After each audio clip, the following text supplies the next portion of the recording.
You're locked into Inception Radio Network, Superior, Wisconsin.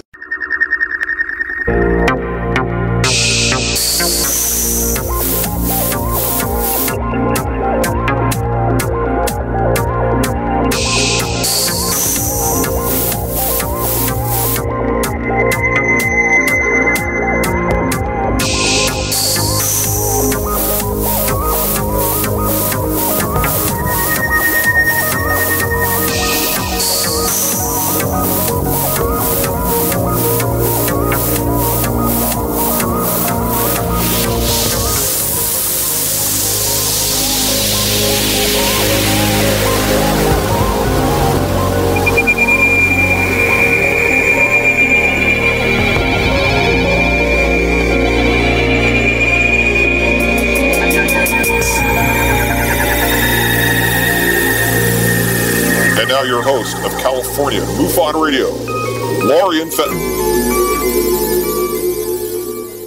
Welcome, everyone, to the California MUFON Radio Show. I'm your host, Lorien Fenton. So happy to have you all with me here tonight, here on IRN, one of my favorite networks in the whole universe. It's got to be the whole universe because they have the most amazing universal app. The app tells you when the shows are going to start. It tells you what's going on. It's absolutely phenomenal. So get that app, you guys. And also, you know, there's all kinds of cool stuff coming your way on the Insiders Club.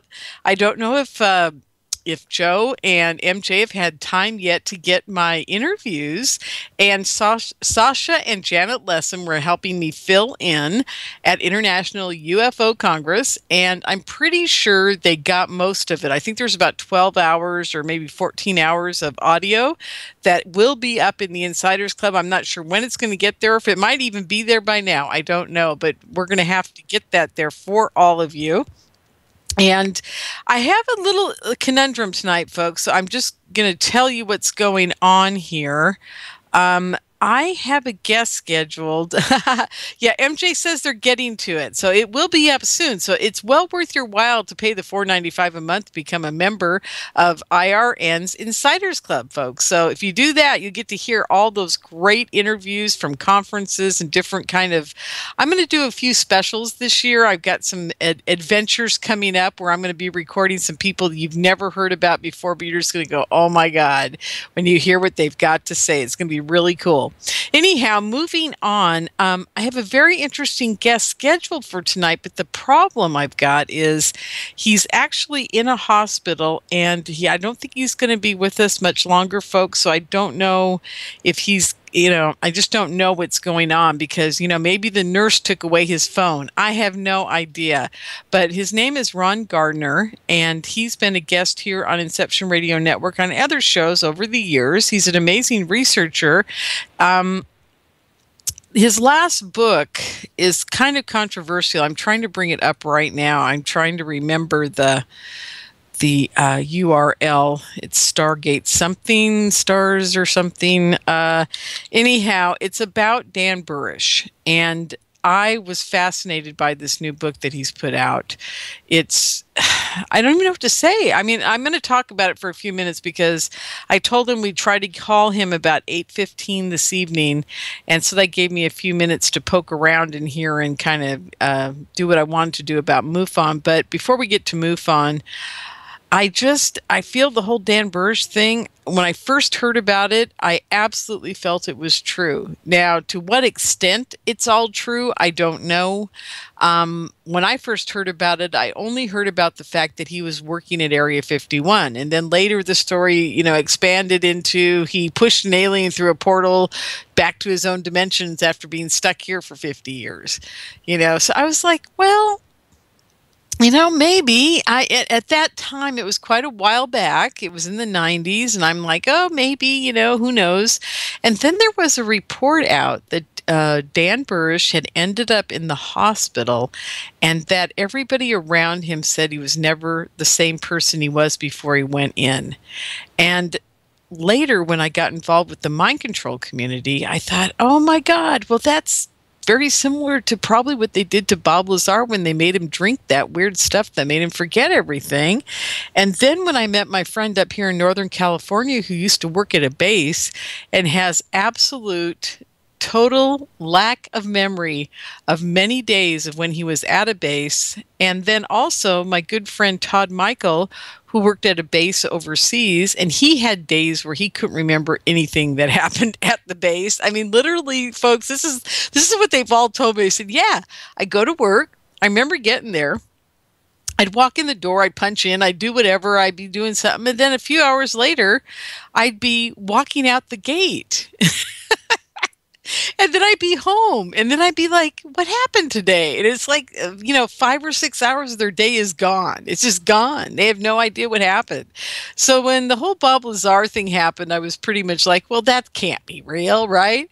But then I'm meeting all these people as years go on and on. Now it's 2015. I met 3 or 4 people that are pretty well heeled in the military that have said, yeah, this stuff goes on all the time. They can totally mess with their heads. They can make you forget everything.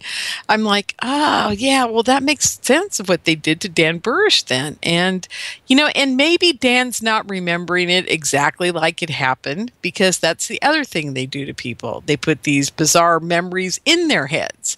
So, I tell everybody it's very similar to the first scene in The Manchurian Candidate with Denzel Washington, which is my favorite movie of all times. If you want to learn about what's really going on out there, folks, that's what you should be watching. And the Last Born episode, the one with the guy named Aaron, the character's named Aaron, and he was actually named after Aaron McCullen, by the way. Just thought you guys might want to know that. It's very interesting when that happened. He actually kind of looks like him. Jeremy Renner looks like him. So it's very interesting how that all took place. I must say, Hollywood has a unique sense of humor. But so watch The Third Born, because it really does tell you exactly what they're doing to these guys.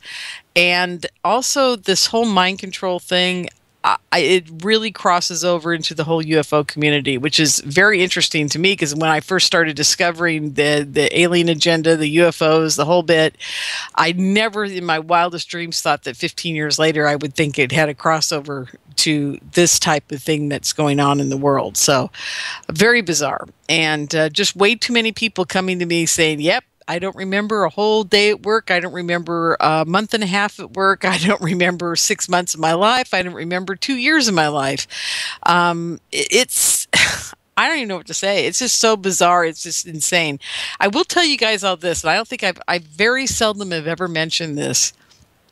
As most of you know, I got very involved with the super soldiers. And at one point I was sitting with Michael Prince, and he got a very sad look on his face. And I said to him, oh, that's James Casbolt, for those of you out there who don't know that Michael Prince is James Casbolt. Anyhow, he says to me, he says, Lorien, and he just looks so sad, you guys. My heart was breaking for him. He said, I don't remember about 7 years of my life. I think it was 7, he said. It could have been 5, it could have been 10, it could have been 6. I don't remember, but my brain says 7. But I was so shocked at the way he said it and how many years it was that my mind just kind of went freezing. I was like, how can somebody be 35 or 40, 38 years old or whatever he is, and not remember a whole 7 years of his life between 25 and 30 or 22 and 35? That's just mind-boggling to me. And he absolutely meant it, folks. I mean, I don't know if he was telling me the truth. I don't know if it's real. I'm not in his head. I don't know. But for somebody, we're talking about something completely different, and then he just looks at me and he gets this horrible, sad look on his face and says, I just don't remember all these years of my life. I was like, oh my God, you poor man. I mean, there are so many things they do to these people to abuse them. Now, I'm not saying that 90% or probably 99% of what Michael or James had to say was absolutely the real deal. But I must say, I got to friend him, and he seemed like he was telling me the truth for what he knew. And he never came to me and said fantastical things to me. He just said, I don't know if they happened, but this is what I remember. Thank God he said that. He's since then gone way off the deep end, and he is now in jail serving he's been waiting to be sentenced to a mental institution in the UK, and we don't know how many years he'll be in there, but it may be a very long time. But he really did go off the deep end, and that's another thing they do to people, folks, is they either go after you and say you're a child pornographer, like they did to Stan Romanek, which we're going to talk about here in a minute also, or they go after you and they make you so bonkers crazy with what they've done to you that you start doing just bizarre things that make no sense at all to anybody. And then they do what they did to the targeted individuals like Aaron Alexis, the Naval Yard shooter. They get them to kill other people and then kill themselves, you know? So, yeah, it's a very complex situation, and I don't know if anybody will ever get to the bottom of any one of those wells or those rabbit holes, as we want to say. But in my world, all those rabbit holes lead to one place, and they all have a door. It's like I go down this giant rabbit hole, and at the bottom there's a door. One says super soldiers, one says mind control, one says aliens, one says UFOs, one says the JFK assassination. I know you guys are laughing now, but they're all connected, as I've mentioned many a time on my shows. It's like a giant spider web, and the real key to all this is being able to unlock all those doors at the same time. That's going to be the big mind blower. It's when we finally figure out that possibly there's an AI connection to all this, you know, the superconductor computer that's running the universe. Maybe it has a sense of humor. Maybe one day it'll open the door so we can all see what's going on with the ghosts, the vampires, the zombies, and everything else that's connected to all this. So anyhow, as you guys can tell, my allergies are really beating me up. I'm kind of gravelly, and I sound like Marlene Dietrich. Yeah, Marlene Dietrich here, and I'm trying not to. So anyhow, what was I saying? My gosh, it's 8:14. I can't go on to too much, but I do want to talk about MUFON here for a minute. But MJ, you want to try to give Ron a call and let's see if we can get him, and if we can't, then I'm going to talk about MUFON for a little bit. Well, folks, I'm just going to take a sip of my ginger ale. Okay, let's see what happens. Okay, the big moment. This is where the drum roll starts. Cannot accept calls at this time. We're sorry for dear. any inconvenience this may Well, there we go, folks. I don't know if we're going to be able to get our guest in tonight, and I had a funny feeling. Now, I'll tell you a bit about Ron. Now, what I've got to do, since I can't get him on the phone, is I'm going to talk about his book tonight. And I have to go find his website.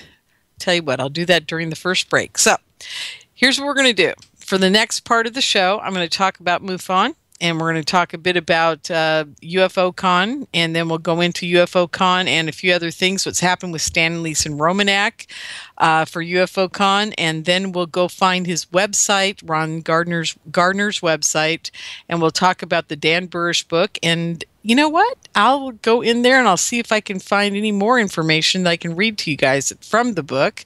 And if I can, great. If not, you know what we'll do? We'll just do open questions for the last part of the show, maybe the last 45 minutes of the show tonight. So you guys can ask me anything you want.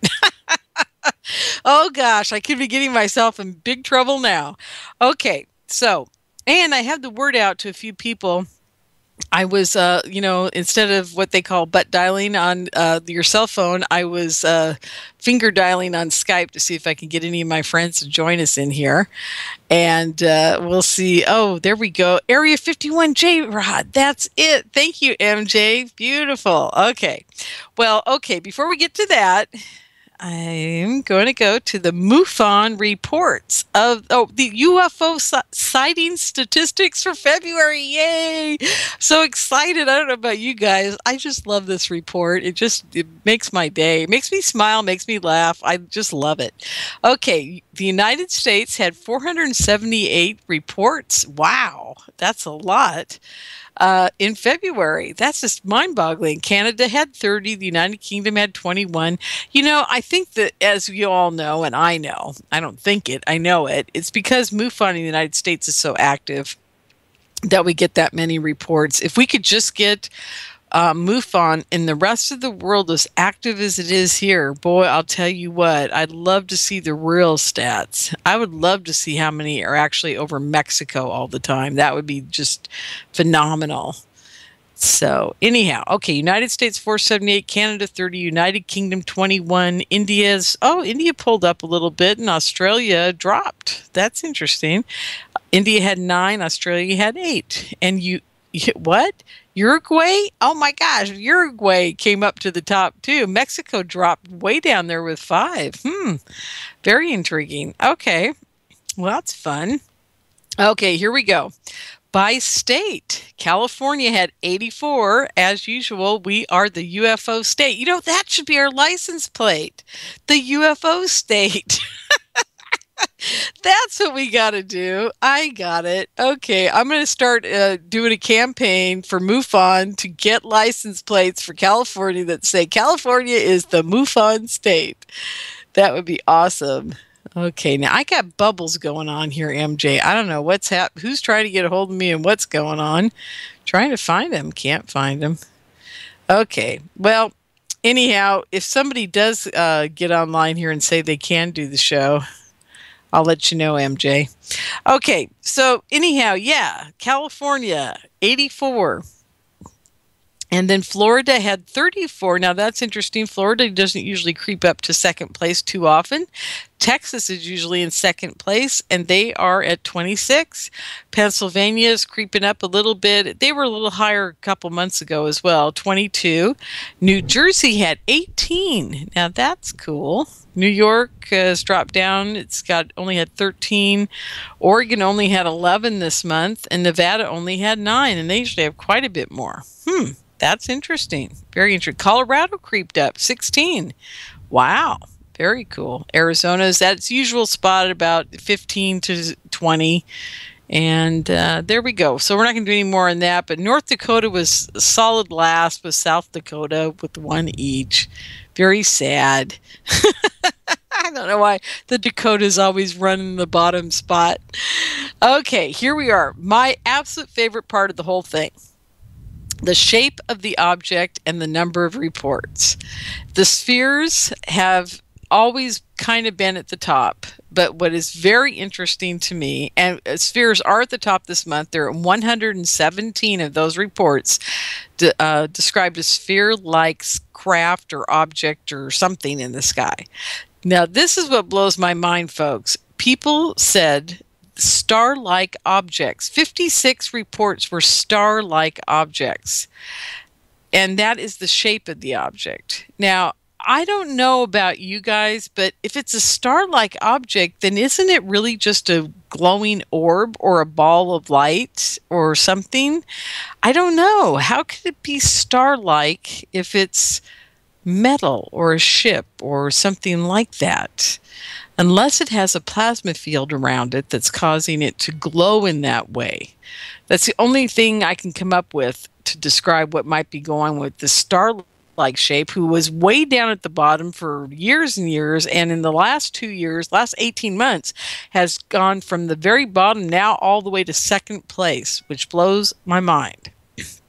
Now, triangles, which are usually hovering around 5th or 6th, have come in 3rd this month, 55 triangles, and they're right in place with the disc shape at 55, which usually beats out the triangles. So this is very interesting. Now, you know what really blows my mind about this list this month?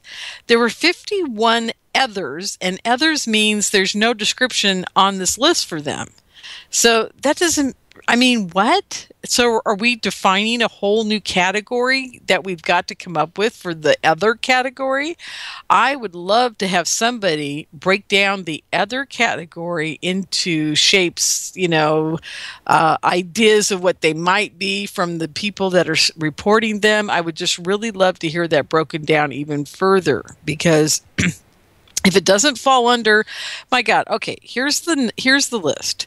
Sphere, star-like, triangle, disc, circle, fireball, cylinder, oval, square, rectangle, diamond, cigar, boomerang, egg, flash, blimp, chevron, bullet, missile, teardrop, cone, Saturn-like, crosses.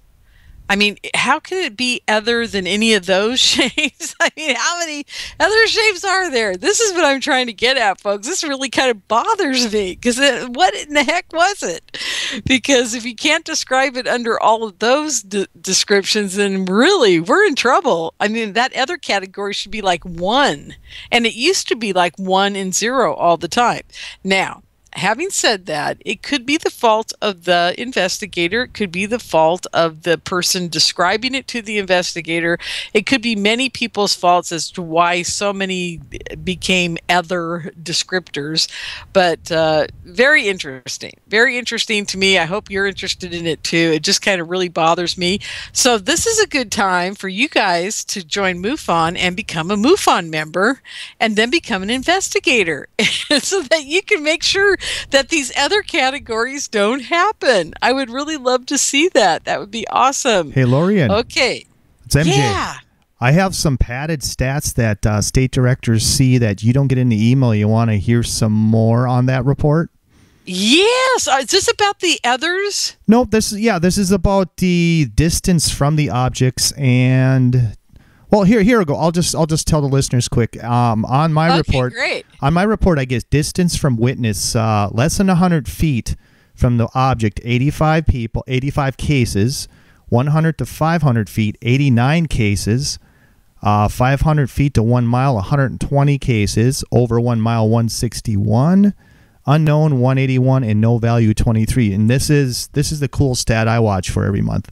Most impressively, there were 16 landings, hoverings or takeoffs, and no entities observed. What? Can you repeat that again? How many no entities observed? There was none. 0. There was none. Yeah. Oh, okay. But some months there will be 2, 3, 4, maybe 10 on that list. But I can't see what case it is, but that's the stats I get. Wow. That's pretty cool. Now, because we do get distance from witness down at the bottom. Okay, you do see that too. Yeah, I get that little extra line, but it's neat seeing that extra line. And like I said, I'll let you know what that is every month too. Oh, that'd be hot. Yeah, especially the one about the aliens at the craft. Yeah. I like that. But, MJ, answer me a question. What goes on with this other category? Because, that bothers me to see it as number 3 because that's 51 cases where nobody can figure out the shape of the object. I guess, yeah, that is strange. Maybe the witness just can't explain it, or I don't know. That's weird. What would an other be? Isn't it weird? I mean, because I'm telling you, I think someone entered that wrong. Because other is usually down at the bottom, and it usually has like 3 to 10 maybe if it's lucky. I've never seen it hit 51 like that. And there's no unknown on that, so weird. Well, unknown has gone up to 47. Oh yeah, there Check it is. That okay. Out. I mean, this is what that tells me is we've got 98 cases that we can't figure out what's going on. It seems like high strangeness to me. Yeah, it seems like high numbers to me. Oh yeah. Well, I'll let you get back to the show. Okay, there, Lorraine. Thank you. Yep. Well, that was MJ, you guys. Now, MJ, if you guys don't know this, is the paying radio show host here at Inception Radio Network. And I love saying that word paying. I still haven't even asked him what it means and why it got to be the name of the show, but we'll do that on another day. And he is also one of the owners of the station, which is fabulous. And the most important part to all that is he is a state section director. And boy, he's going to beat me up. It's either Wisconsin or Minnesota, but he's got a Minnesotan accent, so it probably is Minnesota. But we'll see here. He might be on the border. Maybe that's it. So he's going to have to type it to me and let me know what state it is. So I think now that I said that, it's probably Wisconsin. I'm in trouble. Anyhow, so MJ is a state section director. He's fabulous. He does a great job. And he told me before the show today that they got all the reports in. They're doing really good. And, thank God for that, because he does a lot of work for MUFON, you guys. He really does. Besides running IRN, he's always working with MUFON and doing investigations and all kinds of things. So it's really amazing to me, that we all have the time we do and we make it for MUFON. And I just love being part of MUFON. So what can I say? Okay, now I have had a lot of people go to UFO Con 2015.com You guys might want to go there with me tonight. I'm going to wait for you to open it up. And what has happened is I've had a really rough week around producing this, you guys. I don't know. I thought producing the mind control conferences was tough and that they were after me for those, but they must not like me very much because my friend Todd Michael can't appear this year, and he just told me this week as well. And I had basically been promoting Todd for a very long time. He's a very good friend of mine, and I'm going to miss having him there. But he has an issue with family and stuff, and he just cannot be with us. We've tried every means to get him away from them, but there's something going on that I can't talk about that's very important, and he needs to be with them. So that's what's happening with Todd. So he had to drop out this week, which was kind of okay because he'll show up for another one. He'll be there someday. And he's got, you guys have heard him here. He's got amazing stories, especially the story about how the aliens fixed his refrigerator. I still love that story. I can hear it 50 times. I'm just like a kid, like at night, tell me a story, Daddy, and he tells me the story about the alien fixing the refrigerator. And I just crack up. Every time he says it, I start laughing because it's the only time I've heard somebody say an alien fixed my appliances. I keep asking them, do they have warranties? Do they get, what do they do when they're done? So anyhow, great guy. And he's sorely going to be missed at the conference. So he tells me this, and then I'm just like, I'm devastated. And then it's, that was either Saturday or Friday. And then Sunday, I have to call Stan and Lisa, and I'm calling them, and we're having our usual talk, and Stan's very quiet. And I'm like, why are you so quiet? What's going on? And he says, I can't do I said, how are we doing it now? And he goes, I can't do it. I said, oh my God, you're kidding. He goes, no, I'm not. He goes, I can't do it. I've tried every trick in the book to be able to do it like we were talking about. And what we had decided was that he and Lisa were just going to appear on the phone because he's not allowed at this time to use a computer. They're not allowed to do any videotapes. They're not allowed to do anything. And because of the court case, which many of you know about now, we're almost at the bottom of the hour, and I really do want to talk about what's happened to Stan. And what I'd like to do also is I'm going to finish up about UFO CON, and then I want to talk about what's happened to Stan, and then we'll go to the book about that Ron's book, who was supposed to be on the show tonight. And what we'll do is I'm going to take questions from the chat about Stan, and I'll answer them to the best of my ability, folks. I know quite a bit, but there's a lot of things I can't talk about, but I can talk about the basic stuff. So if you're interested in that, just let me know. And I do have a tirade I go on about Stan, and I'll probably go on it here in a minute. So so stay with us. You guys get to listen to me have smoke coming out of my ears tonight. It'll be a lot of fun. So we'll be right back after our first break. Stay with us.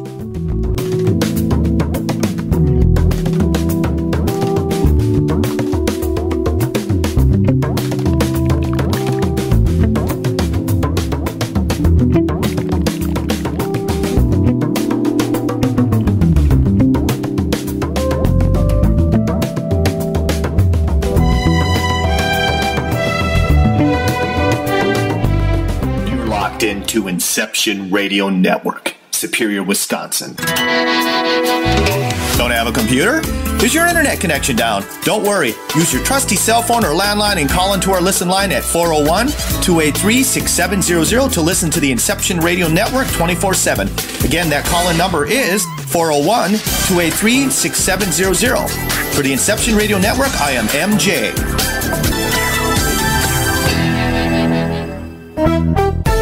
Hi, Inception Radio Network listeners. This is Amanda. Just a reminder that Inception Radio Network is on Twitter.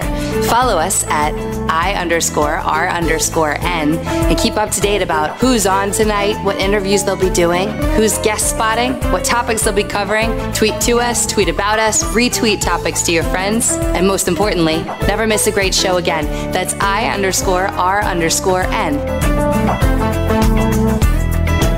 Do you have a smartphone? If so, Inception Radio Network is the best app for you. Available on iTunes, Android, Samsung, and most other app stores. Just search Inception Radio Network. With the app you can listen live, check out podcasts of recent and past shows, view our videos, see what shows are coming up, who the guests are, and, via the chat room, send live questions to those guests. You know it makes sense. Check your app store now. Inception Radio Network. I'll see you there. Are you a fan of Inception Radio Network? Do you reckon it's the best alternative talk radio station on the planet? Well, if you do, head to facebook.com/Inception Radio Network and like the page. Tell your friends, spread the word, and keep listening to the best.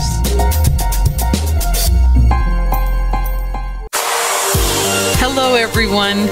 Lorien Fenton here, host of the California MUFON radio show, asking if you'd like special access to exclusive and amazing information about UFOs, the paranormal, and all things unexplained.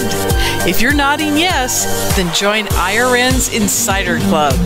As an Insider Club member, you'll get an all-access pass to premier Inception Radio Network content for only $4.99 a month. This includes live UFO and paranormal conferences, live streaming UFO skywatches, exclusive IRN radio and TV productions, and of course, paying radio with MJ and Ken Storch. So don't wait any longer. Visit InceptionRadioNetwork.com and click on Member Login to join IRN's Insider Club and get your VIP access today.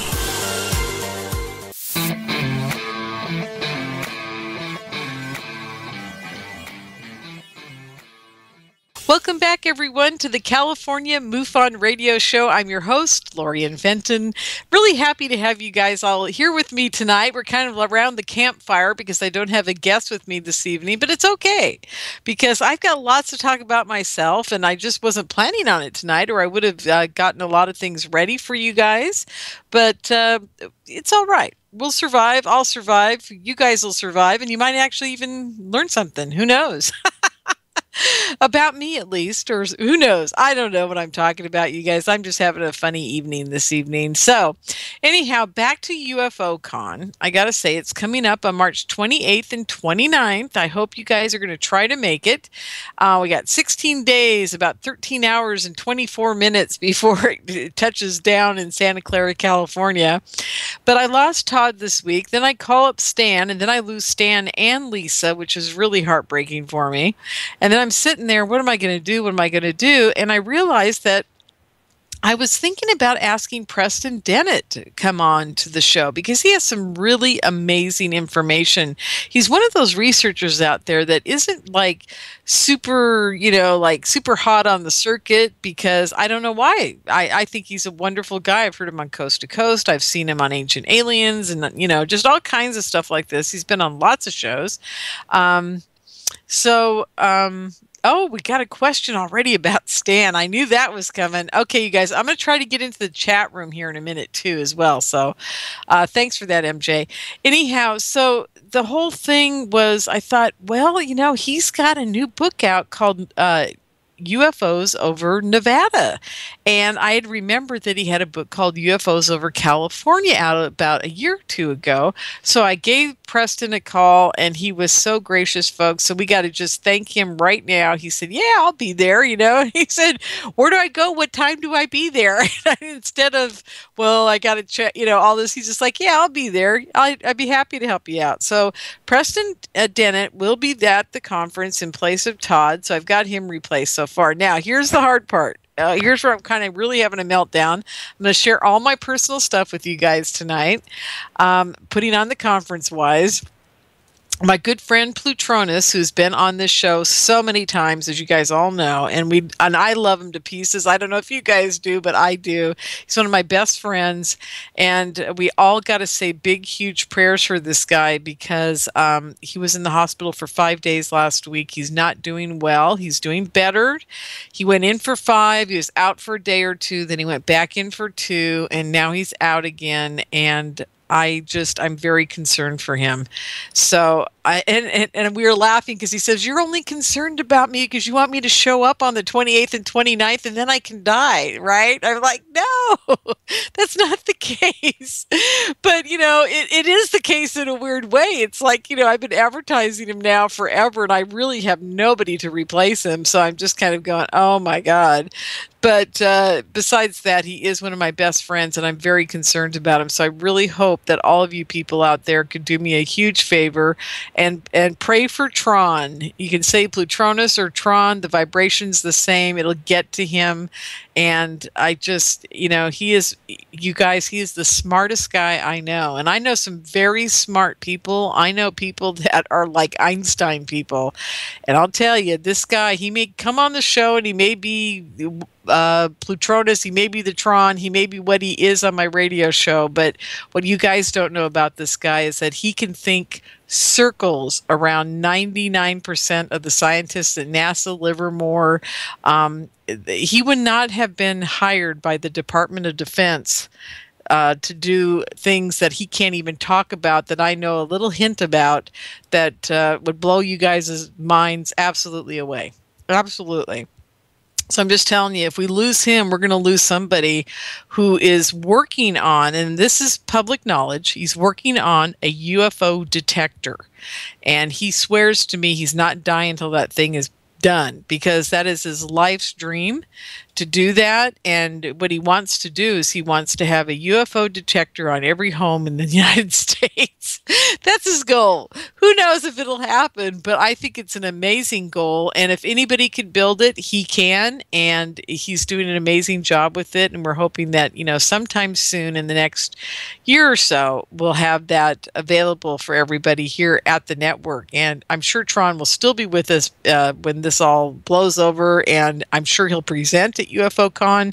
He said even if he has to crawl up there, he'll make it. So there you are. So that's my little tragedies this week so far. So I'm dealing with that, and I've still got to replace Stan Romanek. So, and Jonathan Nolan, who's been on the show here, he was on 2 weeks ago, and he is going to be there live and in person from Australia. It's the first time he's ever spoken at a UFO conference. He's spoken at other types of conferences, but never at a UFO conference. And he has discovered, and I believe we mentioned this a couple of weeks ago on the show, but I want to reiterate this because it's very important that you guys understand what he's going through right now in the moment as I'm talking to you. Well, not just he, a friend of his or somebody in his mining group. I'm not sure who it is. I haven't gotten that deep into it because all we ever do now is just say, you're going to be here at this time and this is what you're doing and blah, blah, blah. But he's going to give a lot more details at the conference. He's going to talk about it. He might even have some footage. We're praying he can find some footage by then. But here's what's going on. He works in the Solomon Islands, which is off the, is it the west coast or I think it's the west coast of Australia. And he works there as a miner. And he also sets up communities there for banking communities. Anyhow, I'm not going to go into all the details of what his job is, but in the course of his job, he has to hang out at these remote places that have just like a bar in a shack where people stand there and, throw their glasses on the dirt floor type of thing. And he was telling me that one of the guys in his group came up to him and said, I just saw, or somebody just saw a UFO coming out of the water over here. And he's like, oh, yeah, right. And so, this goes on for like a year. I mean, then they finally realize that there is a UFO base under here, under this little bay, this little inlet in this very remote part of the world, folks. I can't even tell you where it is yet because it's up to him to reveal where it is. But it's in the very remote parts of these island chains. And he's there, and sure enough, this one kid in their group finally gets footage of this. Now, it turns out in the time that they've all discovered, and all the people in the area and the tribes people know that these UFOs are coming out of the water, there has appeared a pirate ship. That's what they're calling it. They're calling it a pirate ship. But there's guys in black uniforms that look like they're Halliburton or military or who knows what, CIA. I don't know. I'm just throwing names out because I have no clue who these people are.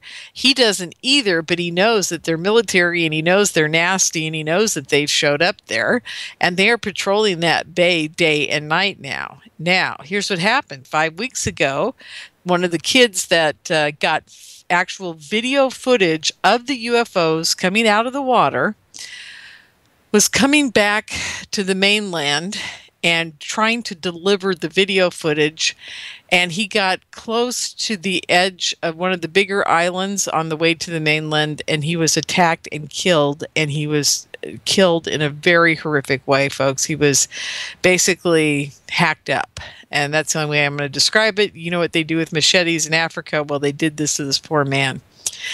Since that happened, they were told it was a robbery. Okay, now it could have been a robbery. I don't know, but that was what they were told in the mining group, and they were pretty concerned. But what are you going to do? And in that same instance, they realized that back at the camp in another part of the islands, there is more video footage because he's just bringing out pieces, I guess. I don't know how they knew this, but the kid that went to retrieve the video footage that was left behind was shot and murdered. So now everybody has bodyguards, and it's gotten way crazy as far as what they're doing to Jonathan, and that's what he's going to be talking about for the first time ever, is this whole thing that's going on down there and what the place looks like. He's going to give us many, many more details. So I'm very excited about this. This is like a huge thing, and right now I'm trying to get him on some major networks and just get him out there so that he's kept alive. I mean, right now at this point, I don't know what to do, but we got to keep him alive. That's the most important thing. Now, I've got a cough, so I'm going to hit the mute button. Hold on.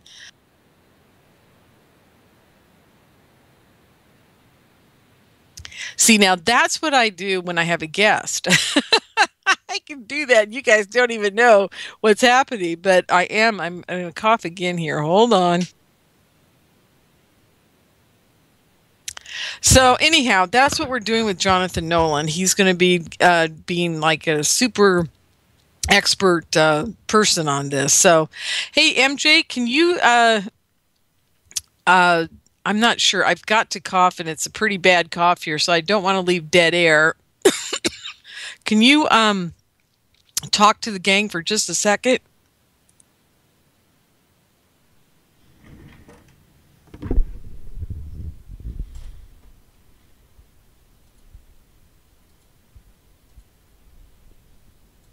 Hello, gang. How's it going out there tonight? MJ here. This Sunday, we actually have on Bill and Nancy Burns, so join us for a little reunion with Future Theater and Bill and Nancy Burns, so that'll be a fun show.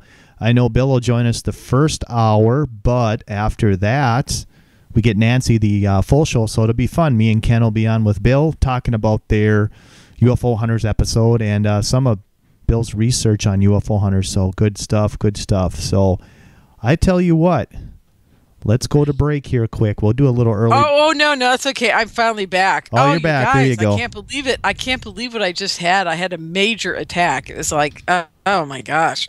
You okay? You know, it's fun. Yeah, I'm okay. I think I'll be all right. Well, if it happens again, we will go to a break because it was a pretty nasty attack here.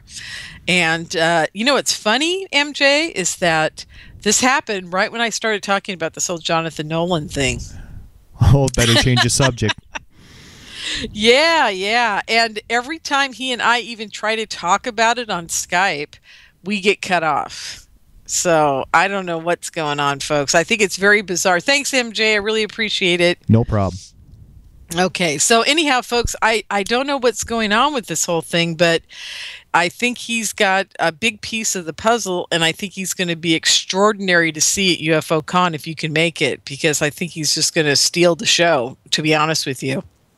And then, like I said, I'm trying to get him on some big name shows over the next month and just keep him alive. I think that's the most important thing at this point. So, okay. So that's enough about UFO Con. I'm just having traumas and moments, and every time I put on a conference, this is what happens. Oh, and I've got to read you guys something very funny here. It says, more news. We are fortunate to have an ambassador from another galaxy joining us at UFO Con. Mr. Zeta Reticuli will be in the house. We had loads of fun with him at UFO Con 2012. I can still see him and his lovely Klingon wife dancing to Robert Perala playing Beatles songs on his guitar. I've asked Zeta if he would bring along his cousin Zetan, who was a big hit at UFO Con 2013. You will be able to take your picture with Zeta and Zetan as a memento of the weekend. Fair warning, though, Zeta has asked to help out at the conference, and he's offered to direct parking. But he only communicates telepathically, so I'm not sure this is the best job for him. He assures me that I'm sorry, I laugh every time I read this. He assures me that he has parked his UFO in the hangars at Area 51, so how hard can it be to direct humans to a parking lot? Anyone know of a good interstellar insurance company? Anyhow, that's up on the main site, UFOCon2015.com. If you just peruse on down the page, you'll see a picture of Ambassador Zeta Reticuli. He will be there in person, along with his cousin Zetan. Now, Zetan doesn't talk, he doesn't move, he doesn't do anything, but he's there. So hold on a second, I'm going to cough one more time.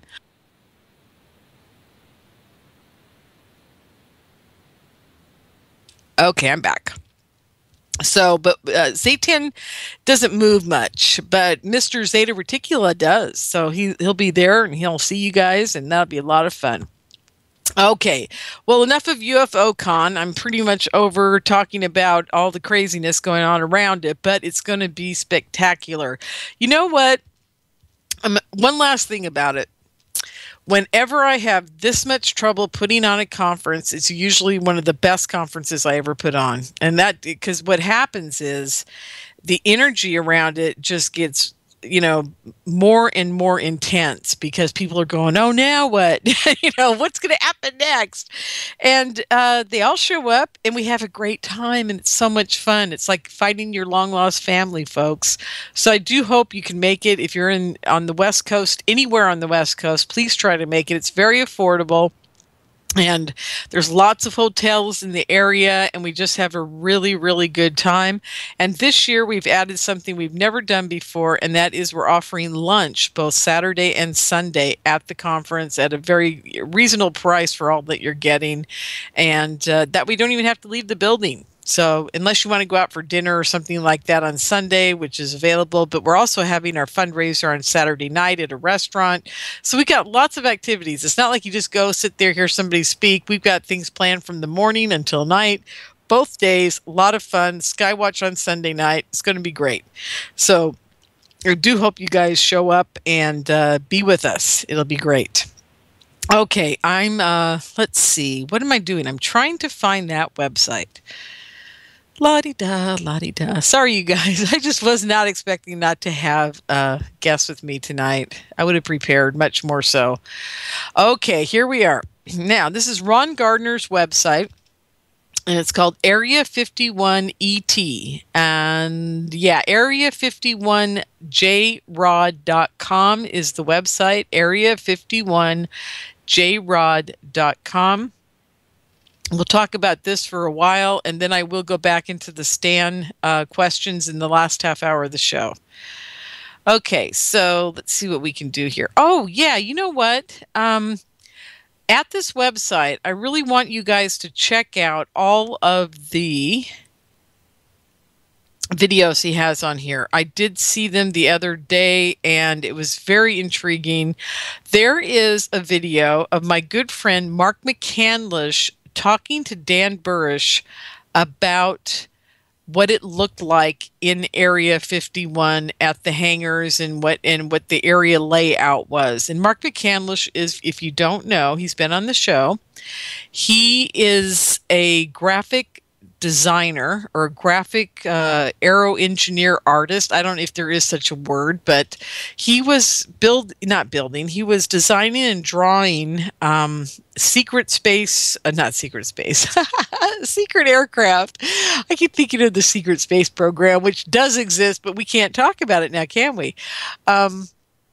So he was drawing all of those for Lockheed and Skunk Works and I think John Lear's company, and I'm not sure who else, but there were quite a few. And he stumbled upon, a friend of his stumbled into an actual evening when they were showing the, what did they call it? The AVF or AFV, the aerial something vehicle. I'm going to have to look it up as well. My brain is gone today. I'm sorry, folks. And he stumbled upon it with a friend of his at an air show, and there were like Barbara Boxer and other senators and all the way up to generals, and the president was the only one not in this building at the time, and they were showing them this spacecraft that was reverse engineered from a downcraft, plus the stealth aircraft that they were showing them as well at the time. And this was back in like either the late 80s or early 90s. And I'm just trying to remember the whole story. Bottom line, Mark ends up drawing it from this guy's description. And it's an absolute beautiful drawing, beautiful blueprint drawing of this vehicle, this re-engineered spacecraft. And it's identical to the one that Dan Burge was talking about. So I don't know. I have days where I just go, what? So Ron Gardner is the man who actually got Mark to sit and draw and talk to Dan about the area that he was in. So you can see that video up online, and I think there's a whole bunch of videos up on this website. It's area51jrod.com. So please go there and check them out, and there's lots of videos there. There is a video of, let's see if I can find them all. Let's see, radio show interviews, Dan Burrish. Oh my gosh, there's so much cool stuff here, you guys. This is amazing. Who we are, video store. Well, let's just go see what we got. I haven't been to the video store yet, so let's check that out. By Area 51 ET featured videos on DVD. Oh, interesting. The Dan Burr Story Director's Cut. Oh, that looks good. That's the one I'm going to recommend you guys get. Oh, dear. That looks really good. Okay. So anyhow, this is what I would like you guys to do. Get to the website, see all the free videos that are up on YouTube that are posted up here. It's very important because, there's even a Bill Uhouse interview on here. Oh, Bill Uhouse. Okay, you guys, this is an amazing website. You really do have to go check it out. That's area51jrod.com. Okay. Now, I'm not going to go much more into this because I've given you guys my opinion about Dan Burrish, and I want you to ask me questions about the whole Dan Burrish incident if you'd like. I have no problem with that. And I'm going to say that we're going to spend the next hour probably for the next half hour, we'll do questions and answers, and then I'm going to tell you guys a story in the last half hour about some of the crazy stuff that's happened to me in my life. I think it's time to do that again. I haven't done it for a while. I may go into it earlier. We'll see how many questions we get from the chat room. Okay. So in the meantime, back to Stan, before we close this hour out. It's my opinion that Stan Romanek is probably one of the most bravest guys on this planet right now. Most of you haven't heard this part of the story, but it all started back in, I think, the third week of February 2013. He was arrested for trafficking child pornography. And the story goes, and I'm just going to do it in generalization because I'm not sure how much of this I can actually say. There's a lot of information out on the web. There's a lot of stories out there. There's a lot of misconceptions about what really happened. But I can tell you this. I know for a fact that this is what happened because I've heard it from all the witnesses present, and I heard it from several of them separately. So it isn't like I'm making this up. This is what truly happened. Stan and Lisa are in the house, and they have friends there with them that are their roommates at the time. So there's 4 people in the house. What happens is the Homeland Security and the FBI, now that I found that very disturbing, that Homeland Security would have been involved in this in the first place. I still am trying to wrap my head around that one. Basically come to the door, almost break it down, get in there and not throw them all, but forcibly sit them all on a couch in the living room. And they won't let them get up, talk, or move for 2.5 hours while they go into the room where the computer is and hang out in there for almost 2.5 hours. And that really disturbed me too, because what are they doing in there for 2.5 hours without them being present, their lawyer being present, somebody being present as to what they're putting on the computer or taking off of the computer? That's what I want to know. Then they take all the computers in the house, all the electronic devices, and they take everything with them as they're arresting Stan.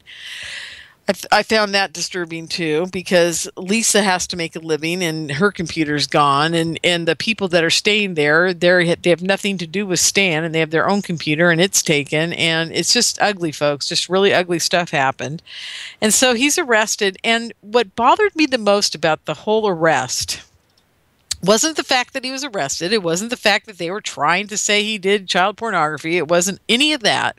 What bothered me was that in all of the articles, or a good portion of the articles, which I looked up online, they mentioned that he's a UFO researcher and that he has said that he has seen aliens in his house, or that there was a movie about aliens that he said he saw, or, just some catty remarks, like a whole paragraph full of them about the fact that this guy is a UFO person. So right there, they're painting him as a nut job.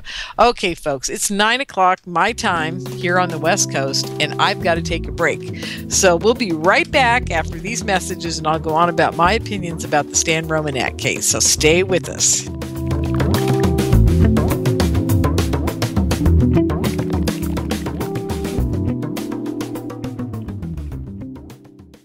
You're locked into Inception Radio Network, Superior, Wisconsin. Don't have a computer? Is your internet connection down? Don't worry. Use your trusty cell phone or landline and call into our listen line at 401-283-6700 to listen to the Inception Radio Network 24/7. Again, that call-in number is 401-283-6700. For the Inception Radio Network, I am MJ. Are you a fan of Inception Radio Network? Do you reckon it's the best alternative talk radio station on the planet? Well, if you do, head to facebook.com/Inception Radio Network and like the page. Tell your friends, spread the word, and keep listening to the best. Hello, Inception Radio Network listeners. This is Amanda. Remember, you can take your Inception Radio shows on the go.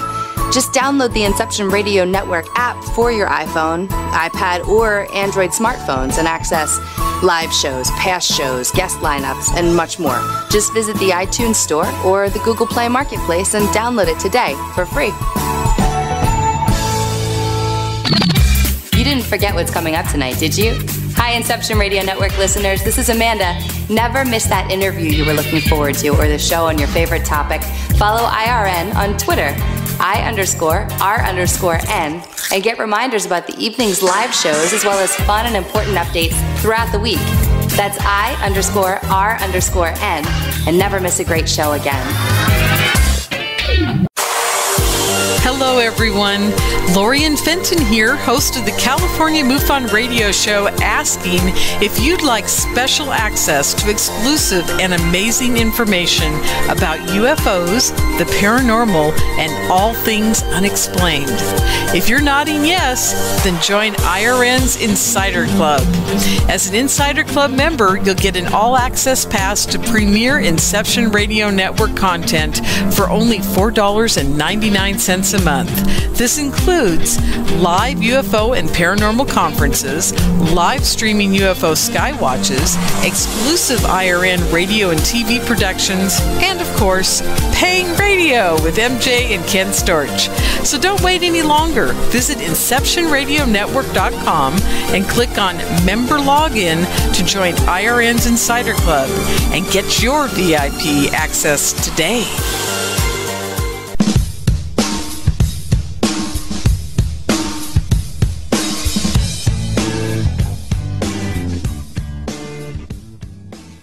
Welcome back, everyone, to the California MUFON Radio Show. I'm your host, Lorien Fenton. I'm really happy to have you guys all with me here tonight, here with the place with the most amazing app in the whole world. What can I say? IRN's app. It's fabulous.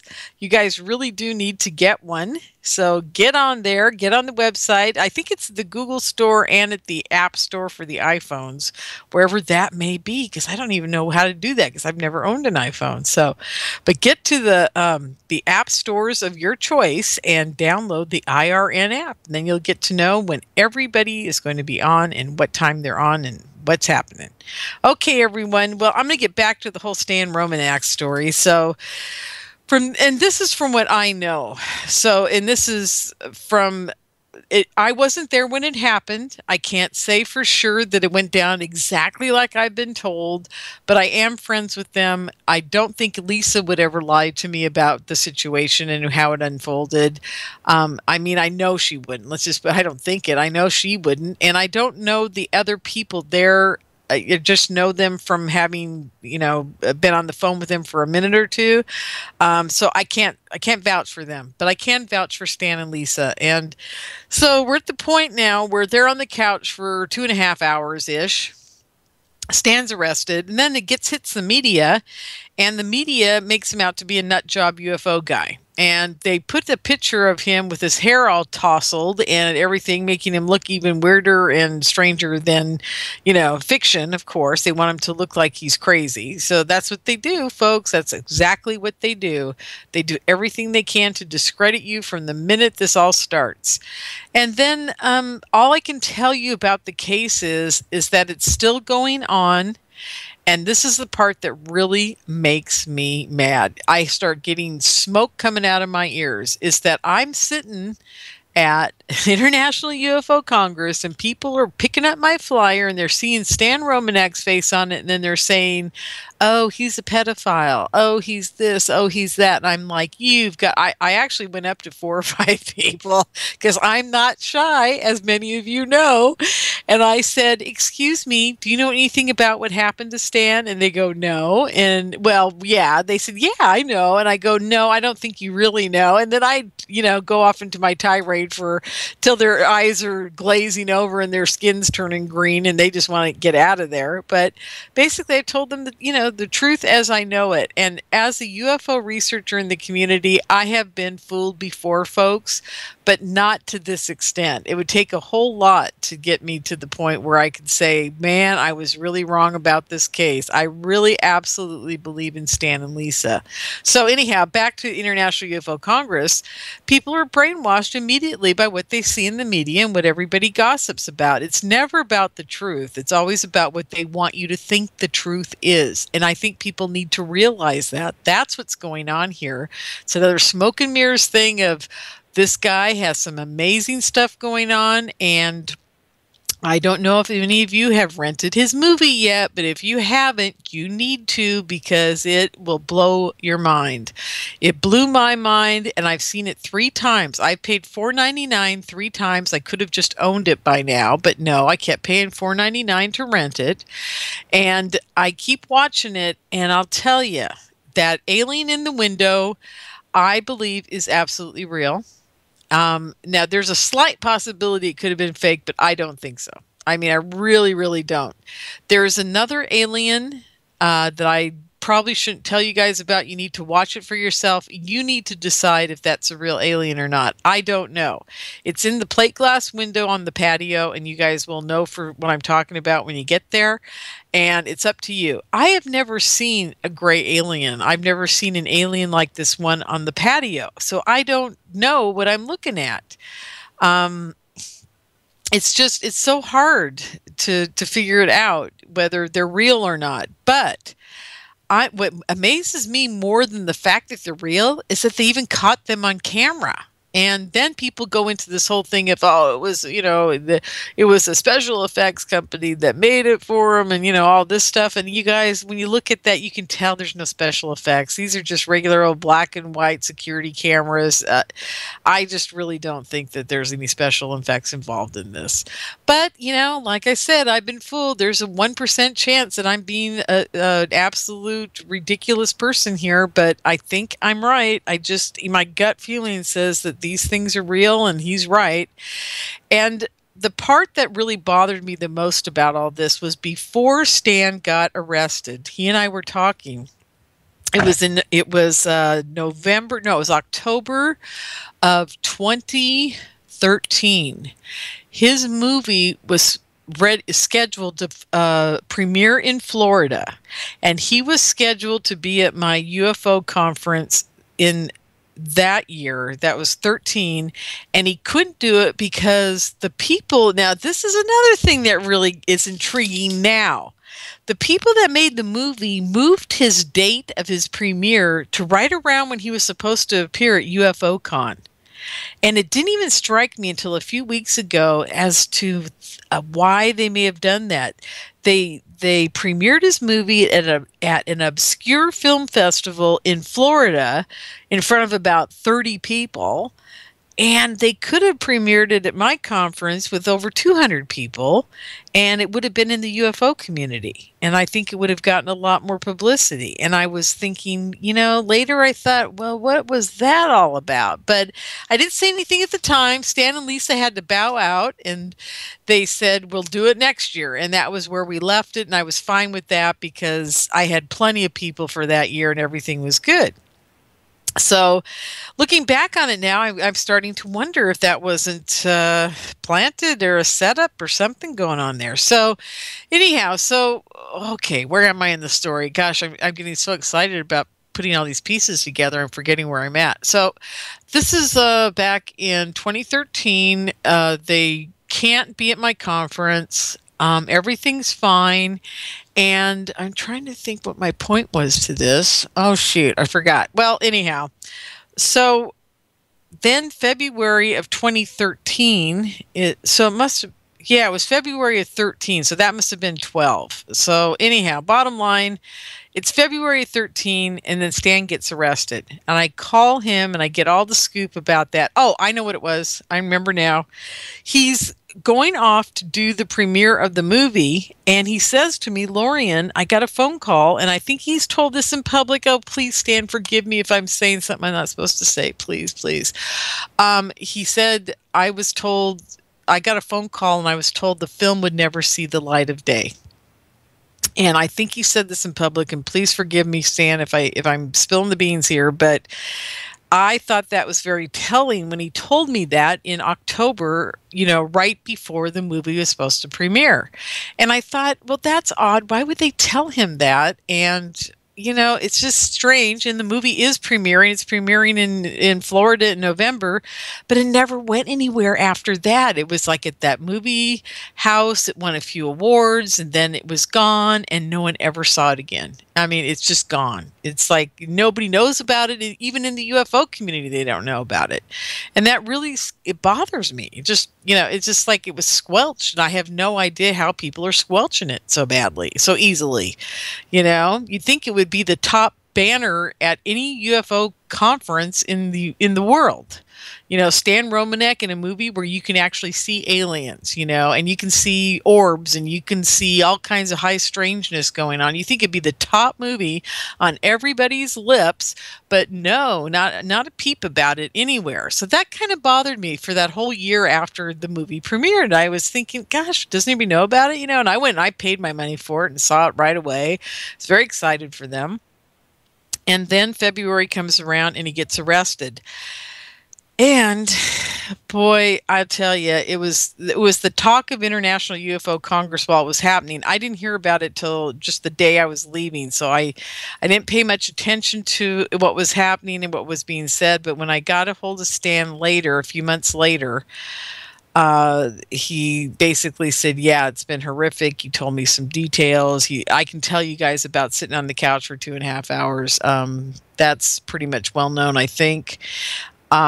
They've just had a rough time with this whole thing. And the problem is, folks, that he's already convicted pretty much by the poor guy who's being their public defender. You know, he's trying to get him, obviously. I don't know this for a fact. I haven't asked him because I'm trying not to stay on, I try not to talk about that. When I call Stan, I talk about everything but the court case because I don't want to know. And I don't think they want me to know because I have a big mouth on my radio show. So, and I don't blame them for not telling me anything. And I've told them not to tell me anything for that exact reason, because I just don't want to get up here and say something I'm not supposed to. But yeah, I mean, it's so crazy what's happening to them. And in the movie, this is the part that I think is, I just think that you guys got to see this movie, because as I was watching it, the very first time I watched it, I realized that it isn't probably the aliens that's the problem with this movie. I think it goes much deeper than that. I think Stan caught those dark shadow beings on his camera. And there's quite a few of them. I think there's 3 or 4 instances where they show that going on in the movie. And I really think that is the reason the movie's never going to see the light of day, quote unquote. And I believe that those shadow beings are not what people want to think they are. I think, and this is just my opinion, this has nothing to do with Stan or Lisa or anybody else. This is Lorien's opinion, and I've never even talked to Stan about this. I believe that those dark shadow beings that are running through Stan's house and going through walls and whatever they're doing, I believe they're part of the mind control projects. I believe they are assassins and killers in an astral dimension sent through these mind control projects, and I believe that they're keeping tabs on him in that way, and that's how they monitor him.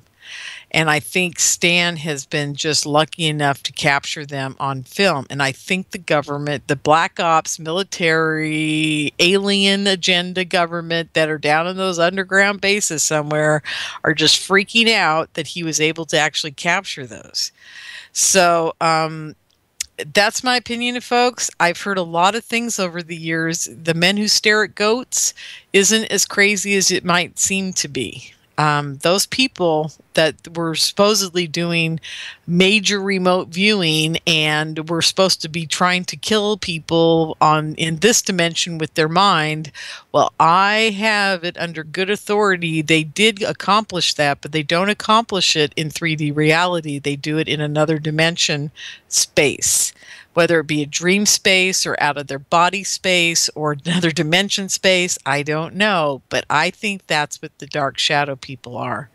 And and they could be ghosts too. So that's just my feeling on it. But that's my opinion. And, I may be spilling the beans right now, and there may be dark shadow people in my house tonight. I don't know. But that's kind of what I think's going on. So I just thought I'd share that with you guys. So anyhow, back to Stan and Lisa. I think that's why they're being attacked, and I haven't even told them yet, and I'm going to save that for another day, another time. And my opinion about the whole thing is just simply that. So there we go. Okay, up until the next 15, 20 minutes, I'm going to take questions from you guys. So let's see what we got here for me.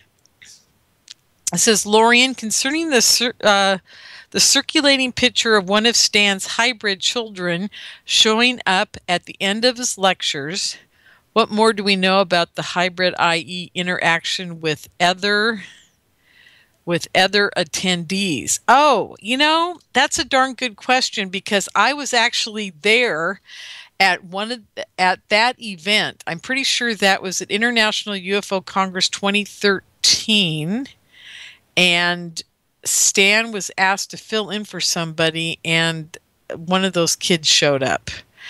And I don't know if there was interaction. And I'll tell you something else I don't know about, that I'm wondering about that picture. One of the reasons I think that picture was able to be taken and you could actually see this person for what she is, because if I remember correctly, and you guys are going to have to correct me on this in the chat room, wasn't that the picture where she looks kind of odd and her eyebrows or her eye ridges or eyebrow ridges are bigger and her ears kind of pointy and long, and she just didn't look right. She looked like an alien type of human. If that is a picture I'm thinking of, I don't think that she looked like that to anybody else in the room. I think that that is one of those pictures that was taken of her real form through digital media, and she probably just looked like a normal girl. But to Stan, she probably looked like that. I mean, come on, folks. You got to think about this. They can make us think that we're having sex with Fabio if we wanted to. I mean, mind control with an alien agenda behind it, or an alien agenda using mind control, folks, they can make anybody see anything, do anything. They can block your memory. They can make you think it's a chimpanzee sitting in the front row. But in this case, I actually believe that they allowed Stan to see their real form. And I believe Lisa was taking pictures and she was able to take a picture of it. I think it allowed that. And I believe that the rest of the people in the room, believe me, you're a room full of UFO enthusiasts and they're not going to notice that somebody looks like an alien. Come on. Or if they did, they'd at least walk up and say, that's a great costume. Where did you get it? I mean, it wouldn't be like she could just be sitting there looking bizarre and nobody would say anything. At least I would.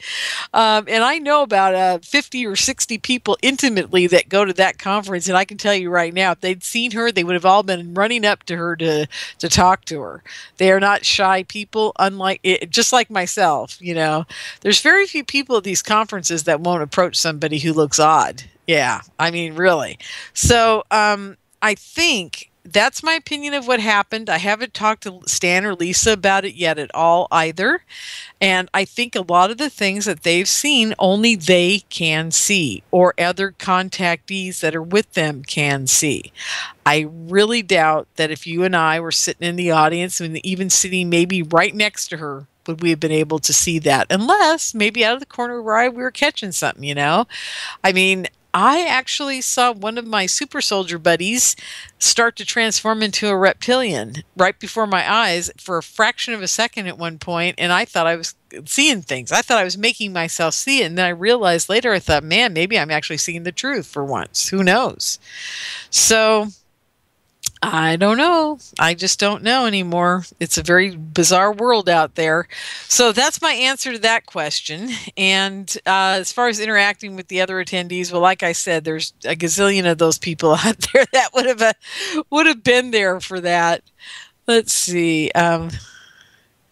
Let's see what's going on. Okay, I'm going to go back to the chat room right now and see if anybody's got any comments or questions. Let's see. And everybody, boy, I sure stirred up a hornet's nest in here. I can sure see that.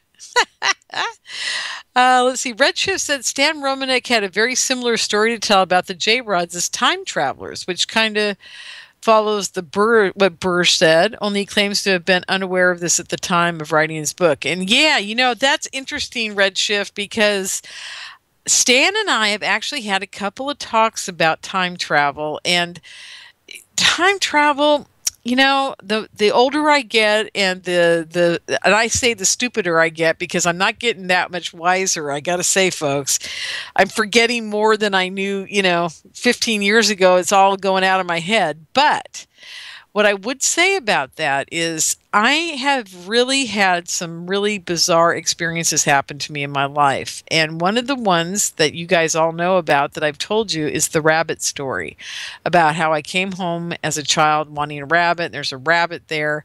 And I used to think, oh, an angel put it there, or an alien put it there, or I prayed for it and the God put it there, whatever the God is out there. For years and years and years, I always thought this, that my angel, I always thought it was my angels looking out for me. Up until about 6 months ago. And then 6 months ago, I was sitting here going, time travel is such an amazing thing, and I wonder if, you guys are going to love this. I'm going to tell you something that happened to me. I'm going to start a story for you. When I was about 23 years old, I had a psychic reading by somebody, and she said to me, and I thought she was cracked, but she said some amazing things, and guess what? They've all come true. That's what scares me about this prediction, and I will tell it to you. She said, besides the fact that I would be talking in front of hundreds of people, and I would be, or actually she said thousands of people, and now at conferences I'm speaking in front of hundreds, and I'm talking to thousands on the radio, and all this, and here I am, a lady who had a speech impediment and can barely talk as it is, and I'm like, are you kidding me? I looked at her like she was absolutely out of her mind at the time. I was a professional dancer back then. We didn't speak on stage, thank God for that. And I just said, you know what? I really thought she was cracked, you guys. I really did. But everything this woman has ever said to me, and I wrote it all down, I've kept it. I'm 57. I did this when I was 23. I still have it. I know exactly what she said, and it's all coming true. And she said the weirdest thing to me. She said, Lorien, you're going to be one of the few people in our lifetime that is going to be able to time travel. And I said, what? I mean, I literally looked at her. I said, oh, okay. You know, I was ready to laugh at this woman. She goes, no, I'm serious. She says, you are going to be able to transcend time as we know it. You'll be a time traveler. And I said, you're nuts. I really did. I said, you're kind of nuts. I was like, what? This girl's nuts. But the more I thought about it, I thought, this is really strange. About 6 months ago, I just was thinking, maybe it's me with that weird lady telling me I'm going to time travel in some way. Now, when she says time travel, she didn't say I was physically going to time travel, but she just says I was going to be a time traveler. I was like, okay, right. But maybe if I took her at her word about this, maybe I put that rabbit there in the future. Maybe I'm like a 90-year-old lady and I go back in time and I put that rabbit there so that I would end up doing what I do now. Because if that rabbit experience had never happened to me, back in, the early 60s, I would never be here right now talking to you guys. So it's very interesting what stepping stones we take to get to where we got to go. And it's just always amazed me about that. But up until 6 months ago, I would never have thought about it, but you never know. Maybe I'm the one who went and got that rabbit and put it there in the first place. So, yeah, just thought I'd let you guys know. Oh, Truth Funders is online. Hey, you guys, how are you doing? Well, I hope you guys are listening to Truth Funders before the California MUFON radio show with my good buddy, Mark Schwartz.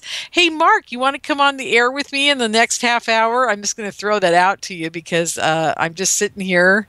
I was going to start telling stories again, but I'm not sure if everybody's that interested in my stories. But I'd love to have you on because you're going to be at UFO CON, so I'd love to have you on. So let me know if you can.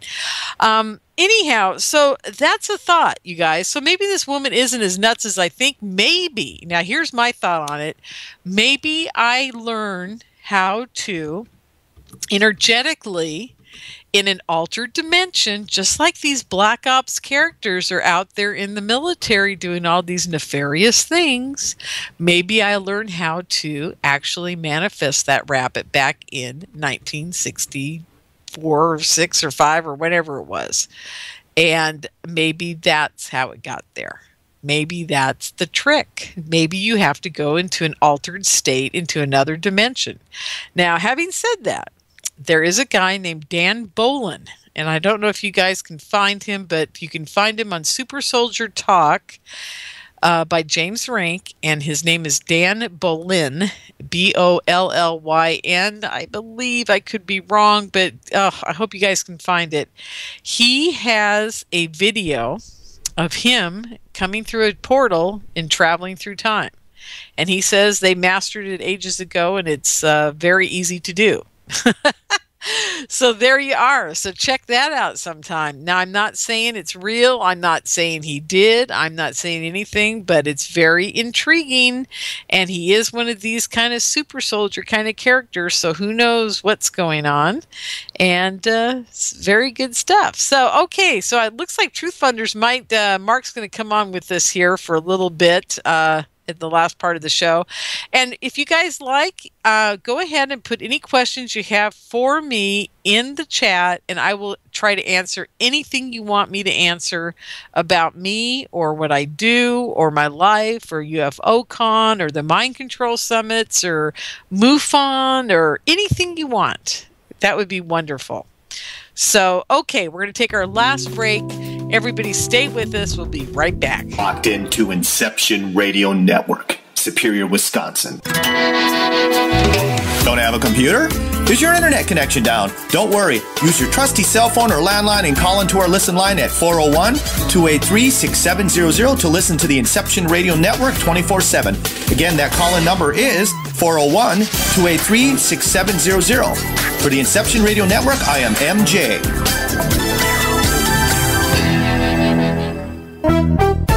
Hi, Inception Radio Network listeners. This is Amanda. Just a reminder that Inception Radio Network is on Twitter. Follow us at I_R_N and keep up to date about who's on tonight, what interviews they'll be doing, who's guest spotting, what topics they'll be covering. Tweet to us, tweet about us, retweet topics to your friends, and most importantly, never miss a great show again. That's I_R_N.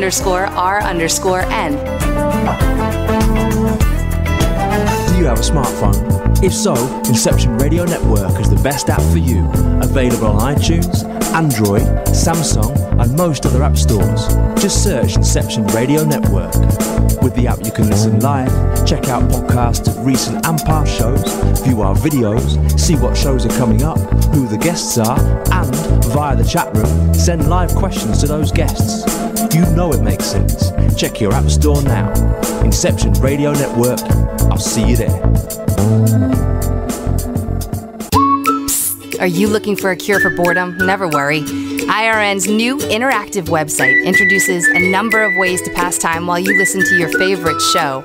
Choose anything from the IRN chat lounge, the game lounge, video lounge, or the mood lounge. These fun, exciting features let you chat in real time with fellow listeners, view live skywatches, play daily posted online games, or pick a show based on topic. The choices are endless. Use your time wisely, keeping it all on IRN. Hello, everyone. Lorien Fenton here, host of the California MUFON radio show, asking if you'd like special access to exclusive and amazing information about UFOs, the paranormal, and all things unexplained. If you're nodding yes, then join IRN's Insider Club. As an Insider Club member, you'll get an all-access pass to premier Inception Radio Network content for only $4.99 a month.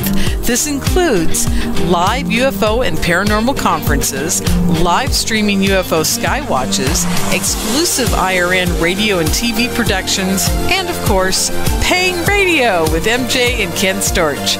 So don't wait any longer. Visit InceptionRadioNetwork.com and click on Member Login to join IRN's Insider Club and get your VIP access today.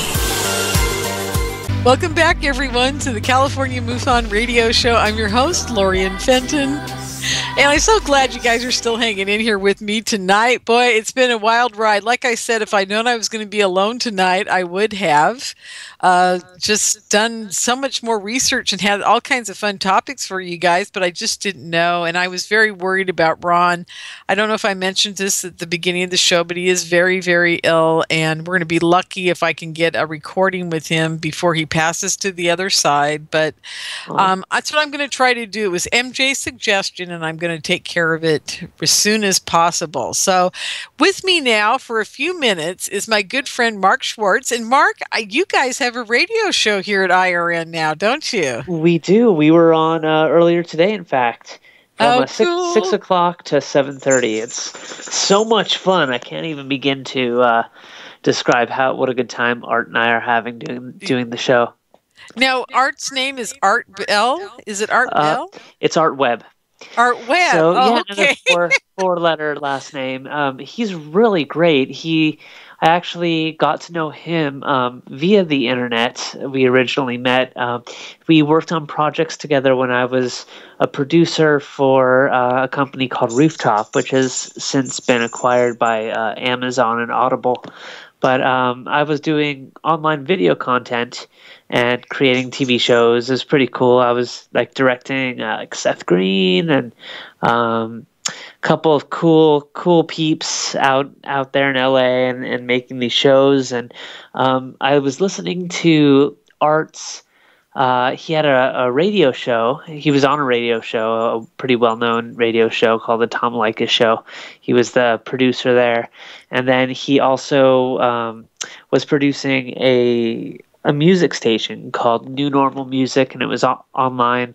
And I listened to that music during my breakup with my ex-girlfriend because it was completely different music than what I was used to listening to. So I didn't conjure any memories or anything like that. And I wound up reaching out to him, and we were friends ever since. That was about 3 or 4 years ago.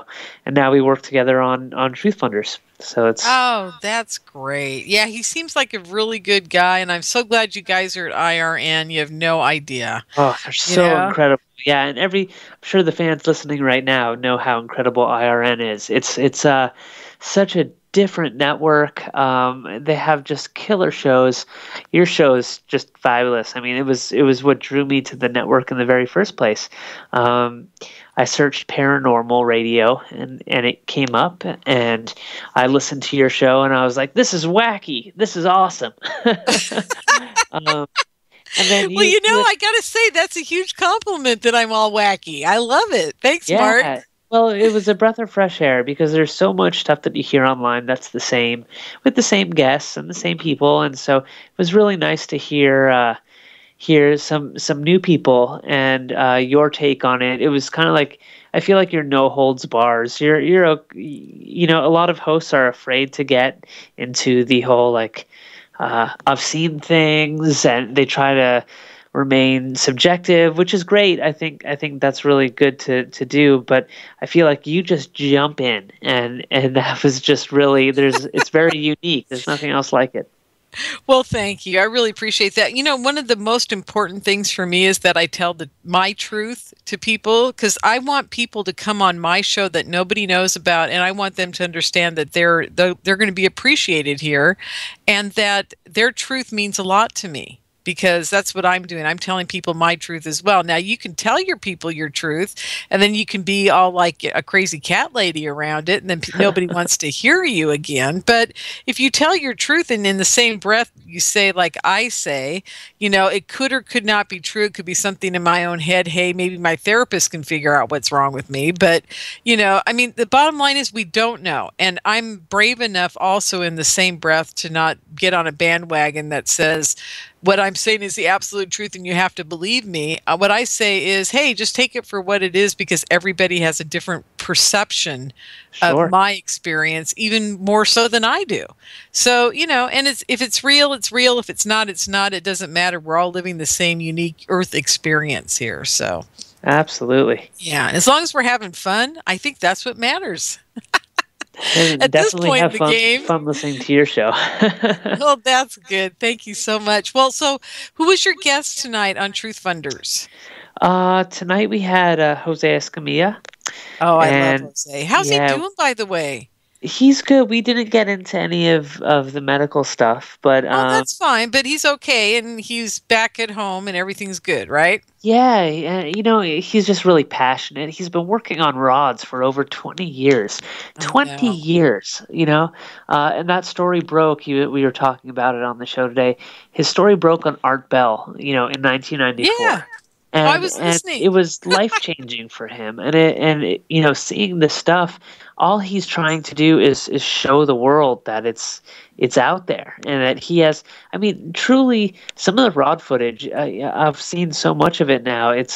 You can't say it's not there. You can't deny that. It's literally there. Absolutely. I agree. So it's pretty cool, and we talked about that. Talked a little bit about what he was doing. There was some controversy with Monster Quest going in and trying to debunk him, and sort of how he felt about that, and hearing his side of the story, which is really cool. Because being a media person and being a producer, working in the industry for so long, I'm able to see see through stuff. When I watch the news, I'm able to tell what's B-roll, what's fake, what's been edited together, who did what, who wrote what script. And so Monster Quest, he was describing all the things that happened to him on that show, and he thought they were going to do a really great job, and they wound up, sort of taking the lazy way and debunking and not doing the stuff the way he asked them to, and it's really troubling to hear that, but it's really good to expose that too. So I hope that we did a little bit of exposing some of the nature of the business today and what does go on sort of behind the scenes. Yeah, absolutely. Well, cool. Well, I want to thank you for popping in. I know you got to go. You and I are both living here in Marin County, California, and the acacias are blooming and something's happening because I'll tell you what, I am miserable. So stuffed up. I know. We both sound like Kermit the Frog together. Isn't that cute? Yeah, exactly. Well, you know what? I love your show. It's so great. It really is. It's so entertaining. You have such real people on. You're handling it. You're on by yourself tonight, and I'm just listening. It's like listening to a friend talk. And you are my friend, so I am listening to my friend talk. But absolutely, it's kind of incestuous, isn't it? But it's great, and I think people out there, they really should think about going to UFO Con, because it's like bringing the show to life. It's like the 3D version, and to meet some of these people that you hear on the show all the time, it really can affect you and in a really positive way. So I will be there. I'm so excited to be there. I can't wait to meet some of your fans and see some of the speakers. You said we might get Rick Fryer to be one of the speakers, and his stuff is great. Yeah. I haven't even had him on the show yet, and that's the other thing I got to do. I got to book him for the show. Yeah, he was at MUFON at your MUFON meeting a few months ago. I think it was the Christmas. It was our Christmas party. It was so much fun too. That was a blast. It was a blast. Yeah, and it was so funny meeting you. I was like, oh, that's Lorien. I've heard her on air. I was super excited, like a little kid. Oh, God. Well, no, we had a really good time, and Rick was absolutely fascinating. Even the director of Northern California MUFON, Ruben Uriarte, came up to me and said, "Where did you find this guy?" I said, "I didn't find him. Mark found him, but he's awesome, isn't he?" And he goes, "I just never thought that science faction, like Rick calls it, instead of science fiction, could intertwine with the alien UFO agenda as well as he's done it." He says this kid knows how to research. And just when you think he's going too far into a place that might not have anything to do with aliens, suddenly he's like brings you right back in, and it all makes sense. All the stuff that he was just discussing, and it's politics, global politics. And then it's how it connects with, what's going on in that alien world. Yeah, so and what I loved the most, Mark, was the fact that he never said, "This is the way it is." He just said, "This is what my research has led me to believe. This is the scenario I would be putting in a science fiction book if I was writing one." And that's what I love about it. I think it's awesome. Yeah, and his books are great. So I'm sure he would have them at, if he's booked for the show, if you're able to grab him. I'm trying to get him to do a Truth Funders project. I know he's working on a new book, so we're thinking of potentially working together and having it try to be funded through Truth Funders, which would be great. Yeah, and I'll be donating money for that one for sure. Yeah.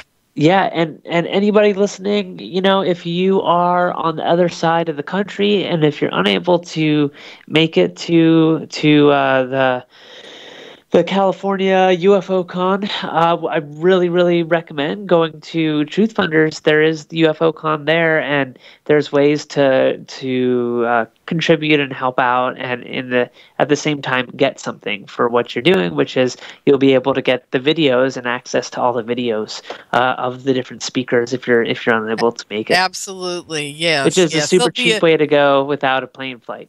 It is. And you know what's cool about it is I will be selling all of those videos for quite a bit more money when the actual comes around to, when we get them edited and everything.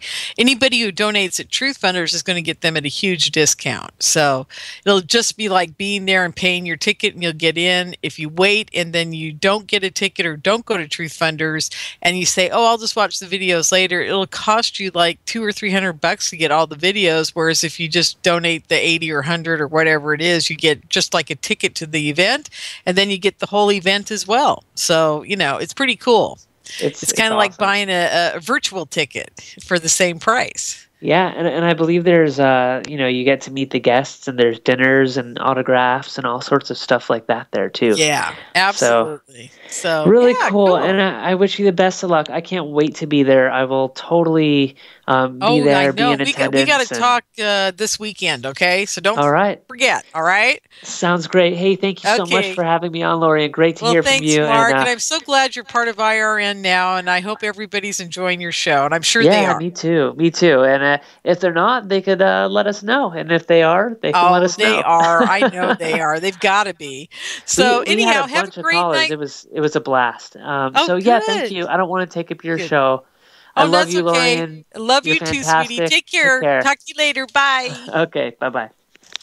Okay, folks, that was Mark Schwartz, one of the two gentlemen that have Truth Funders. It's a radio show right before mine here on Wednesday nights on IRN, and they are just two amazing guys. I've known Mark now for quite a while, and he is just truly one of my favorite people.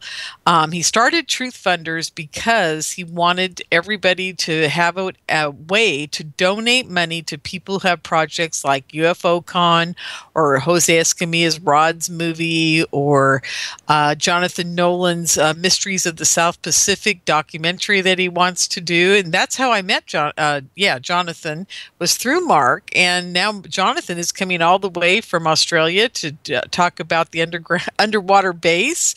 It's just going to be wild. I mean, it's amazing, you folks, when you meet people, you start talking to them, you look them in the eye and you're with them. This is what my MUFON meetings have done for me. This is the bottom line. Mark came to my MUFON meeting. He didn't know that it was the same person he was hearing on IRN. And then when he met me, he was like, oh, my God, you're Lorien Fenton. I said, yeah, I know who I am. We were laughing. And it's just amazing the amount of people you meet at MUFON meetings. I can't stress that enough. You've got to get out there and you've got to be around other people. That's why I put on UFO CON. I tell people all the time, if you think I'm making money out of this and if you think that I'm actually sane during the whole process, then, oh boy, if I got another thought for you. This is not a money-making adventure. I happen to have been producing conferences now for almost 30 years, or events or arts festivals or, whatever. So producing them is not the problem for me.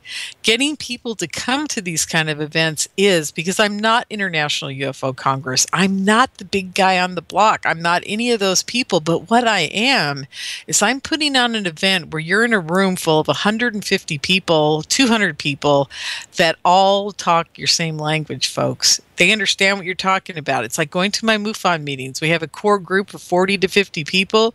We look each other in the eye. We're all friends. We all respect each other. We respect each other's opinions, and people range in age from 20-something to 80-something at my meetings. And we have the most amazing exchanges. People are telling their truth to each other at our meetings that is absolutely mind-boggling. It's almost, I would say, almost as good as an experiencers group. But in my opinion, and I know this is going to sound a little hoity-toity, I have a lot of friends who have experiencers groups, and they're licensed psychotherapists, and they do an amazing job with these people who are having extreme PTSD issues with the abduction phenomena. But I think there's so many other types of things that are happening to people. And if they just have somebody to talk to about it, I think they're a lot happier than sitting at a therapist office trying to get all the answers. In some way, just having friends that are going through what you're going through and not have to psychoanalyze it all the time, just a little bit nicer and a little bit easier on people. So, and I'm not saying not to go to a therapist, and I'm not saying not to get regressed if you need it. I'm saying this may be an easier way to jump into the pool just by meeting friends at MUFON. So if you do that, wonderful. So like I say, folks, it's all about looking each other in the eye and saying to each other, hi, I've had a really weird experience. Do you want to hear about it? 99% of the people in my group are like all ears. They can't wait to hear about what you've been through. And then they'll share with you what they've been through. And then we all know each other's stories. And that's even funner because after we've all found each other's stories out, we just hang out and talk about what we think could happen in the future, what time travel could be, what consciousness connections are between aliens and humans. We just have a great time because we're all speaking the same language, folks. It's absolutely amazing.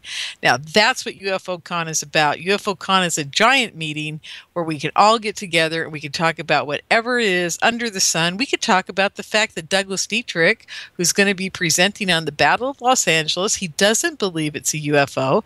And we can all sit there and debate him until we're green because he doesn't care that we debate him because he has respect for our group. Which is quite amazing, I mean, to have a guy like that who is a walking encyclopedia. He's absolutely an amazing guy. He's one of my best friends. And, and he knows that he's going to be in front of 200 people that don't believe what he's saying, but they're all going to listen to him and respect him for what he has to say. So those are the kind of people I hang out with, and they're all coming to UFO Con, and I hope you guys are too. Okay, quick moment back to Stan Romanak. There were a couple questions. Redshift asked 2 questions. Lorien, did Dan Bursch ever say what he thinks brought down the Roswell craft? I heard the radar caused the accident. Well, now I'm trying to remember. I have heard from several sources about what they thought brought down the Roswell crash, and I can't remember if one of them was Dan Bursch or not. But this is very interesting. Tron, my good friend Plutronus, who's going to be at UFO Con and has been on the show several times, really has the answer to that one because that is one of his specialties, is that type of radar array systems. And I think it was him that told me that it really wasn't radar in the sense of regular radar. It was a different type of radar that they were using that is just on the edge of being radar, if you want to call it that. So there you go. That's my answer right now. So Redshift, what we'll do is I will definitely have Plutronus back on the show within the next month or so, and we'll see about that. And Redshift, right now in chat you're talking about Dorothy Isaac. Guess who? I'm trying to get Dorothy Isaac's representative to be at UFO Con. That's what I'm working on. I wasn't going to tell you guys, but now that you brought her up, because I think she's amazing. She has pictures in her living room of them on these crafts. Oh my God, it's wild. Her story is just so wild. It goes so far beyond what people see. It's just unbelievable. So I can't get her, folks, but I can get her representative who's been here on the show before. I think I can't remember his name right now. I was trying to find it this afternoon when I got home. So we'll see. We'll see what happens. Anyhow, so back to the questions. Whatever happened to Bill Herman? And, I don't know who Bill Herman is. I can't believe I don't know who this is. So I can't answer that question. I'm so sorry. Bill Herman. I'll be looking him up this week, and I'll give you guys an answer next week, okay? So that's that. Okay, I don't see any more questions in chat. If anybody has 1 or 2 or just something quickly I can answer, that would be great. What movie are you guys talking about in chat? Betty Cash. Betty Cash. Why does that name sound familiar too? Capture the Light. Capturing the Light. Capturing the Light. That's got to be the Dorothy Isaac stuff, right? Okay. Okay, I know that those of you who aren't in the chat room don't know what I'm talking about. They're talking about a movie called Capturing the Light, and they're also talking about a woman named Betty Cash and Dorothy Isaac, and let's see. I can't think of Bill Herman. Okay, they're showing me Bill Herman, which I don't know anything about Bill Herman. I'll have to find out about him as well. And we have a couple minutes left here. I guess I got time for one quick story. I'm not sure if I ever told this story on the air, and I'm going to do it very fast. I was about 19 years old, or maybe 18, and I had gone out and I had partied very hard, and I drank way, way more than I had in my entire life up to that point in my ripe old age of like 18. I drank.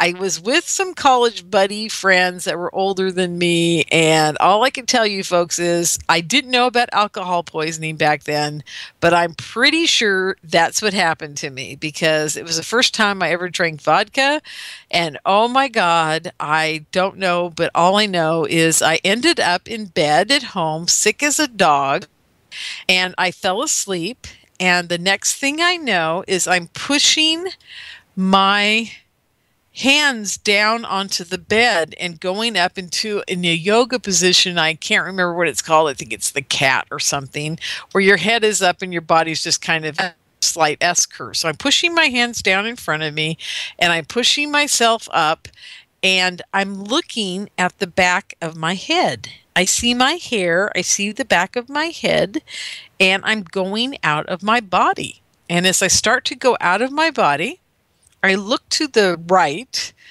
and there is a wall there about 4.5, 6, maybe 6 feet away at the most. And it was right near where the door opened to come into the room.